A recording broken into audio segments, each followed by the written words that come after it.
ഇന്ന് നമ്മൾ പഠിക്കാൻ പോകുന്നത് teacher training faculty development technique പ്രോഗ്രാമായ മൈക്രോ ടീച്ചിങ്ങിനെ കുറിച്ചാണ്. ഈ പാഠത്തിന്റെ അവസാനം നിങ്ങൾക്ക് കഴിയും മൈക്രോ ടീച്ചിങ് നിർവചിക്കുക, മൈക്രോ ടീച്ചിങ് എന്താണെന്നും അതിന്റെ തത്വങ്ങൾ എന്താണെന്നും വിശദീകരിക്കുക, മൈക്രോ ടീച്ചിങ്ങിന്റെ പരിമിതിയും ദോഷങ്ങളും, മൈക്രോ ടീച്ചിങ് മൂല്യനിർണ്ണയം, മൈക്രോ ടീച്ചിങ് ആസൂത്രണം ചെയ്യുക, തയ്യാറാക്കുക, നടത്തുക. മൈക്രോ ടീച്ചിങ് എന്ന ആശയം. മൈക്രോ ടീച്ചിങ് എന്നത് ഒരു പ്രത്യേക ടീച്ചിങ് പ്രാക്ടീസ് മോഡൽ അല്ലെങ്കിൽ ടീച്ചിങ് ട്രെയിനിങ് രീതിയാണ്. ഈ അധ്യാപന സന്ദർഭത്തിൽ രീതികളുടെ ഉപയോഗം, മാധ്യമങ്ങളുടെ ഉപയോഗം, പഠന ഗൈഡ്, പ്രചോദനം, ക്ലാസ് റൂം മാനേജ്മെന്റ്, മൂല്യനിർണ്ണയം, വിശകലനം തുടങ്ങി നിരവധി പ്രവർത്തനങ്ങൾ അടങ്ങിയിരിക്കുന്നു. മൈക്രോ ടീച്ചിങ് എന്ന ആശയം പ്രധാനമായും ഇനി പറയുന്ന പോയിന്റുകളെ അടിസ്ഥാനമാക്കിയുള്ളതാണ്. അധ്യാപനം അതിന്റെ യഥാർത്ഥ രൂപത്തിൽ, എന്നാൽ ഏറ്റവും കുറഞ്ഞ ആശയത്തോടെ. വിദ്യാർത്ഥികളുടെ പഠന നിലവാരത്തെക്കുറിച്ചുള്ള അറിവും വിവരങ്ങളും അടിസ്ഥാനമാക്കിയുള്ള ഫീഡ്ബാക്കിന്റെ സഹായത്തോടെ അടിസ്ഥാന അധ്യാപന വൈദഗ്ധ്യത്തിൽ ശ്രദ്ധ കേന്ദ്രീകരിക്കുന്നതാണ് ഈ പരിശീലനം. വ്യത്യസ്ത പശ്ചാത്തലങ്ങളിൽ നിന്നുള്ള വിദ്യാർത്ഥികൾക്കും അവരുടെ ബൗദ്ധിക കഴിവുകൾക്കുമായാണ് അധ്യാപനം നടത്തുന്നത്. ക്ലാസ് മുറികളിൽ നടത്തുന്ന മൈക്രോ ടീച്ചിങ് വ്യായാമങ്ങൾ നിരീക്ഷിക്കൽ. ഫലപ്രദമായ അധ്യാപന കഴിവുകൾ പഠിക്കാൻ ഭാവി അധ്യാപകരെ പ്രാപ്തരാക്കുന്നു. അപകട സാധ്യത കുറഞ്ഞ സാഹചര്യം നൽകിക്കൊണ്ട് അധ്യാപനത്തിൽ സജീവമായി പങ്കെടുക്കാൻ വിദ്യാർത്ഥികളെ സഹായിക്കുക. കൃത്യമായ സമയ ഇടവേളകളിൽ വീണ്ടും പരിശീലനത്തിനുള്ള അവസരങ്ങളും ഇത് പ്രദാനം ചെയ്യുന്നു. മൈക്രോ ടീച്ചിങ്ങിന്റെ തത്വങ്ങൾ. മൈക്രോ ടീച്ചിങ് രീതികൾ മെച്ചപ്പെടുത്തുന്നതിനായി ചില തത്വങ്ങളിൽ കറങ്ങുന്നു. അത് അവരുടെ വികസനത്തിനായി ഇൻസ്ട്രക്ടർമാരിലേക്ക് എത്തുന്നു. ഇനി പറയുന്നത് ചില തത്വങ്ങൾ താഴെ കൊടുക്കുന്നു. One skill at one time. Micro ടീച്ചിങ്ങിലെ കഴിവുകൾ ഓരോന്നായി ലക്ഷ്യമിടുന്നു. അത് പ്രാവീണ്യം നേടുന്നവരെ പ്രത്യേക കഴിവുകളെക്കുറിച്ചുള്ള പരിശീലനം നൽകുന്നു. ഒരിക്കൽ വൈദഗ്ധ്യം നേടിയാൽ അടുത്തതായി മറ്റൊരു വൈദഗ്ധ്യം ലക്ഷ്യമിടുന്നു. അങ്ങനെ മൈക്രോ ടീച്ചിങ് ഒരു സമയം ഒരു കഴിവ് ലക്ഷ്യമിടുന്നു. ചെറിയ തോതിലുള്ള ഉള്ളടക്കം. ഉള്ളടക്കം പരിമിതപ്പെടുത്തുന്നത് പരിശീലനാർത്ഥികൾക്ക് കൂടുതൽ സ്വാതന്ത്ര്യവും എളുപ്പവും നൽകുന്നു. അതിനാൽ മൈക്രോ ടീച്ചിങ് അടിസ്ഥാനമാക്കിയുള്ളതാണ്. പരിമിതമായ ഉള്ളടക്കത്തിന്റെ തത്വങ്ങൾ. നൽകിയിരിക്കുന്ന ഉള്ളടക്കത്തിനുള്ളിൽ അധ്യാപകർ അവരുടെ പാഠങ്ങൾ തയ്യാറാക്കണം. അതിനാൽ അവർക്ക് പാഠങ്ങൾ നടത്തുന്നത് എളുപ്പമാകും.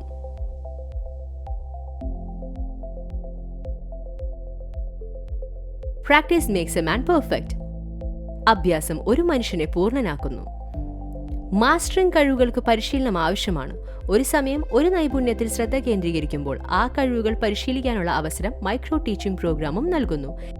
നിരന്തരം പരിശീലനം അധ്യാപക കഴിവുകൾക്ക് ആത്മവിശ്വാസം വർദ്ധിപ്പിക്കാനും വികസനം പ്രോത്സാഹിപ്പിക്കാനും കഴിയും. എക്സ്പെരിമെന്റ്സ്. ഏതൊരാശയത്തിന്റെയും പ്രധാന ഘടകങ്ങളാണ് പരീക്ഷണങ്ങൾ. മൈക്രോ ടീച്ചിങ്ങിൽ അധ്യാപകരുടെ കഴിവുകൾ പരിശോധിക്കുന്നതിനായി നിരവധി പരീക്ഷണങ്ങൾ നടത്തുന്നു. ഉദാഹരണത്തിന്, സൂപ്പർവൈസർമാർ പാഠങ്ങളുടെ ദൈർഘ്യം, സമയദൈർഘ്യം, ശക്തി എന്നിവയിൽ പരീക്ഷണങ്ങൾ നടത്തുന്നു. ക്ലാസ്സിലെ വിദ്യാർത്ഥികളും മറ്റും മാറ്റിയിട്ടുണ്ട്. ഈ കഴിവുകൾ നിയന്ത്രിത അവസ്ഥയിൽ പരീക്ഷിക്കപ്പെടുന്നു. ഈ സ്കിൽസ് നിയന്ത്രിത അവസ്ഥയിൽ ടെസ്റ്റ് എടുക്കപ്പെടുന്നു. ഇൻസ്റ്റാന്റേനിയസ് ഫീഡ്ബാക്സ്. ഒരു പഠിതാവ് എന്ന നിലയിൽ അധ്യാപകനും വിദ്യാർത്ഥികളായ സൂപ്പർവൈസർമാരും അടങ്ങുന്നതാണ് മൈക്രോ ടീച്ചിങ്. ഒരു സെക്ഷൻ അവസാനിച്ചു കഴിഞ്ഞാൽ അധ്യാപകനായ പഠിതാക്കളും സൂപ്പർവൈസർമാരും അവരുടെ ഫീഡ്ബാക്കുമായി വരുന്നു. ഈ ഫീഡ്ബാക്ക് പാഠപദ്ധതിക്ക് ശേഷം തൽക്ഷണം നൽകുന്നു. അതിനാൽ പോരായ്മകൾ പരിഹരിക്കാൻ ഇത് സഹായിക്കുന്നു. Self evaluation opportunities. ഏതൊരു ജോലിയിലും മൂല്യനിർണ്ണയം ഒരു പ്രധാന പങ്ക് വഹിക്കുന്നു. മൈക്രോ ടീച്ചിങ്ങിൽ സൂപ്പർവൈസർമാർ വിവിധ പരിശോധനകൾ നടത്തുന്നു. അതിനാൽ തെറ്റുകൾ വിശകലനം ചെയ്യാൻ നിരവധി അവസരങ്ങളുണ്ട്. മൂല്യനിർണ്ണയം തെറ്റുകൾ മനസ്സിലാക്കാൻ അവസരം നൽകുന്നു, അതിനെ മറികടക്കാൻ. ഈ പ്രോഗ്രാമിൽ പോരായ്മകൾ ചൂണ്ടിക്കാണിക്കുന്ന ഒരു സെക്ഷൻ ഉൾപ്പെടുന്നു.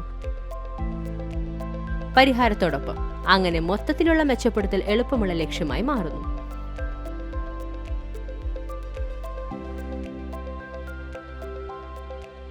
Continuous efforts. കഴിവുകൾ നേടുന്നതും മാസ്റ്റേഴ്സ് ചെയ്യുന്നതും മന്ദഗതിയിലുള്ളതും തുടർച്ചയുള്ളതുമായ പ്രക്രിയയാണ്. മുൻ വൈദഗ്ധ്യം നേടിയതിനു ശേഷവും പുരോഗതിക്കായി നിരന്തരം ഒരാൾ പരിശ്രമിക്കണം. നിരന്തര പരിശ്രമം മൊത്തത്തിലുള്ള വികസനം കൈവരിക്കുന്നത് എളുപ്പമാക്കുന്നു.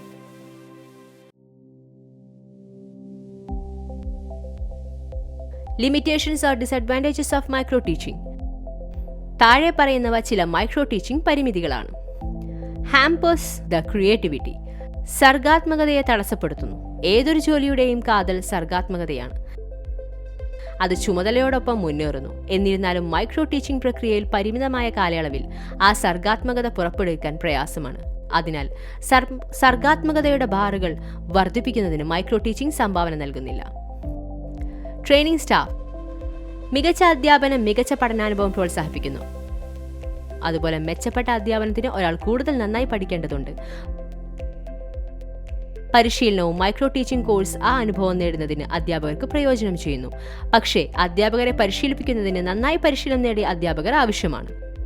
ശരിയായ വിദ്യാഭ്യാസം നൽകുന്ന ജീവനക്കാരില്ലാതെ മൈക്രോ ടീച്ചിംഗ് കോഴ്സ് നടപ്പിലാക്കുക അസാധ്യമാണ്. Lesser student lesser interest. കുറഞ്ഞ വിദ്യാർത്ഥി കുറഞ്ഞ താല്പര്യം. അധ്യാപനം ഒരു കലയാണ്. എന്നിരുന്നാലും എല്ലാവർക്കും പഠിപ്പിക്കാൻ കഴിയില്ല.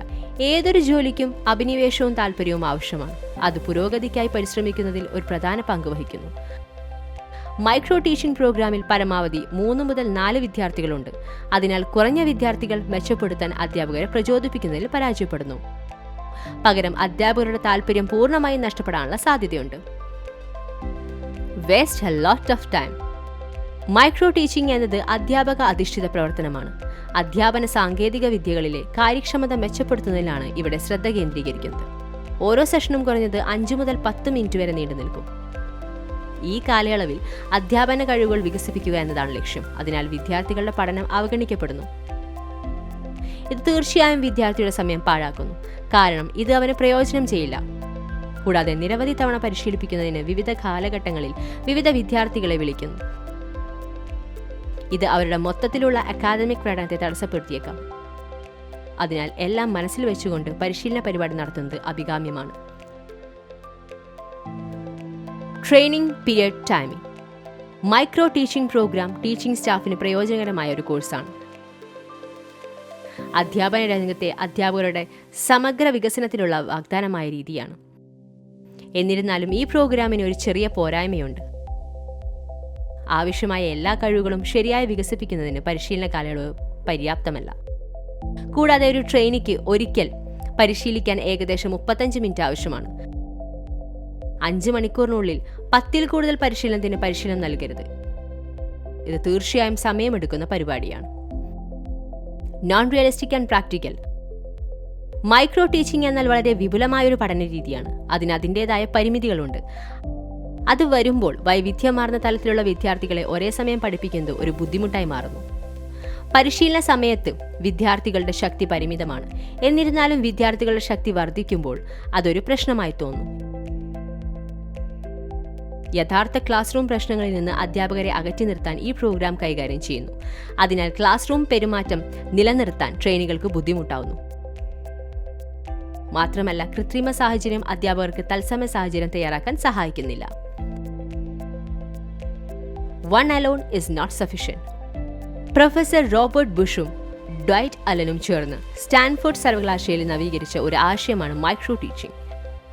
മൈക്രോ ടീച്ചിങ്ങിന്റെ ഒരു തത്വം നൈപുണ്യവർദ്ധനയാണ്. എന്നിരുന്നാലും ഈ കഴിവുകൾ ഓരോന്നായി ടാർഗറ്റ് ചെയ്യുന്നു.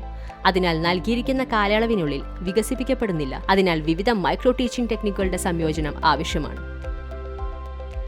1 at a time. കഴിവുകൾ കൂടാതെ മൈക്രോ ടീച്ചിങ്ങിൽ ഒരു സമയം ഒരു ട്രെയിനി മാത്രമേ ഉൾപ്പെട്ടിട്ടുള്ളൂ. ഒരു പരിശീലന സെഷനു വേണ്ടി ഏകദേശം 35 മിനിറ്റ് ആവശ്യമാണ്. അങ്ങനെ സിംഗിൾ ട്രെയിനിക്ക് 35 മിനിറ്റിൽ ഒരിക്കൽ മാത്രമേ പരിശീലിക്കാൻ കഴിയൂ. ഒരു ബാച്ചിൽ 10-ൽ കൂടുതൽ ട്രെയിനികൾ ഉണ്ടെങ്കിൽ അത് സമയനഷ്ടം മാത്രമല്ല, സൂപ്പർവൈസർമാരെ പ്രകോപിപ്പിക്കുന്ന പ്രക്രിയ കൂടിയാണ്. മൈക്രോ ടീച്ചിംഗ് തീർച്ചയായും അധ്യാപകരെ ആത്മവിശ്വാസം നേടാൻ പ്രാപ്തരാക്കുന്ന ഒരു നൂതന അധ്യാപന പരിപാടിയാണ്. അധ്യാപക ജോലിയിൽ പ്രവേശിക്കുന്നതിന് മുൻപ് ലോകത്തിന്റെ എല്ലാ മേഖലകളിലും ആഗോളവൽക്കരണത്തിന്റെ വലിയ ആഘാതത്തിൽ തീർച്ചയായും വിവിധ സ്കൂളുകളുടെ ആവശ്യകതയുണ്ട്. കാര്യക്ഷമവും ഫലപ്രദവുമായ അധ്യാപനമാണ് പ്രധാന ഘട്ടങ്ങളിലൊന്ന്. കുട്ടികളെ സ്കൂളിൽ ചേർക്കുന്നതിന് മുൻപ് രക്ഷിതാക്കൾ ശ്രദ്ധിക്കണം. അതിനാൽ പുതിയ അധ്യാപകർക്കും സർവീസ് അധ്യാപകർക്കും മൈക്രോ ടീച്ചിംഗ് പ്രോഗ്രാമുകൾ നടപ്പിലാക്കുന്നത് ലോകത്തിനൊപ്പം ചുവടുവയ്ക്കാനുള്ള മികച്ച മാർഗമാണ്. ഗുണങ്ങളും ദോഷങ്ങളും ഓരോ നവീകരണത്തിന്റെയും ഭാഗമാണ്. അതിനാൽ ആ വശങ്ങൾ മനസ്സിൽ വെച്ചുകൊണ്ട് അനുയോജ്യമായ പ്രോഗ്രാം തിരഞ്ഞെടുക്കണം. മൈക്രോ ടീച്ചിംഗ് എന്നത് വിവിധ സ്ഥാപനങ്ങൾ അംഗീകരിക്കുകയും ചെയ്യുന്ന പരക്കെ അംഗീകരിക്കപ്പെട്ട ഒരു സാങ്കേതികതയാണ്. Micro teaching practice evaluation. Micro teaching പഠനം നിർവഹിക്കുമ്പോൾ ഇൻസ്ട്രക്ടർ POT ട്രെയിനികളെ വിലയിരുത്തുന്നതിന് ഇനി പറയുന്ന ഫോം ഉപയോഗിക്കുന്നു. നെയിം. പട്ടികയിലെ മാനദണ്ഡങ്ങൾ അടിസ്ഥാനമാക്കി വിദ്യാർത്ഥിയുടെ പ്രകടനം വിലയിരുത്തുക. അവരുടെ പ്രകടനം അനുസരിച്ച് 1 മുതൽ 5 വരെ. അല്ലെങ്കിൽ മെച്ചപ്പെടുത്തൽ ആവശ്യമാണ്. ശരാശരിയിൽ താഴെ. ശരാശരി.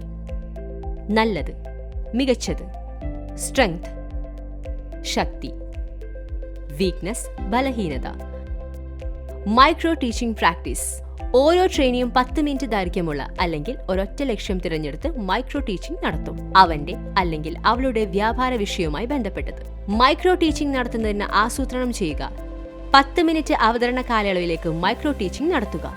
പങ്കെടുക്കുന്നവരിൽ നിന്ന് വിമർശകരെ നേടുക. വീണ്ടും ആസൂത്രണം ചെയ്യുക. Get the feedback. Micro teaching എന്നത് അധ്യാപന പ്രക്രിയയിലെ ചെറുതും കൂടുതൽ കൈകാര്യം ചെയ്യാവുന്നതുമായ ഭാഗങ്ങളിലായി വിഭജിക്കുന്ന ഒരു അധ്യാപക പരിശീലന സാങ്കേതികതയാണ്. ആത്യന്തികമായി മൈക്രോ ടീച്ചിംഗ് പ്രൊഫഷണൽ വികസനത്തിനുള്ള ശക്തമായ ഉപകരണമായി വർത്തിക്കുന്നു. അധ്യാപകരെ അവരുടെ അധ്യാപന തന്ത്രങ്ങൾ തുടർച്ചയായി മെച്ചപ്പെടുത്താനും അവരുടെ വിദ്യാർത്ഥികൾക്ക് മൊത്തത്തിലുള്ള പഠനാനുഭവം മെച്ചപ്പെടുത്താനും പ്രാപ്തരാക്കുന്നു. ഞങ്ങളോടൊപ്പം മൈക്രോ ടീച്ചിംഗ് എന്ന ആശയം പര്യവേക്ഷണം ചെയ്തതിന് നന്ദി. ഞങ്ങളുടെ അടുത്ത വീഡിയോയിൽ ഞങ്ങൾ നിങ്ങൾക്ക് മറ്റൊരു രസകരമായ വിഷയം കൊണ്ടുവരും. അതുവരെ സുരക്ഷിതരായിരിക്കും.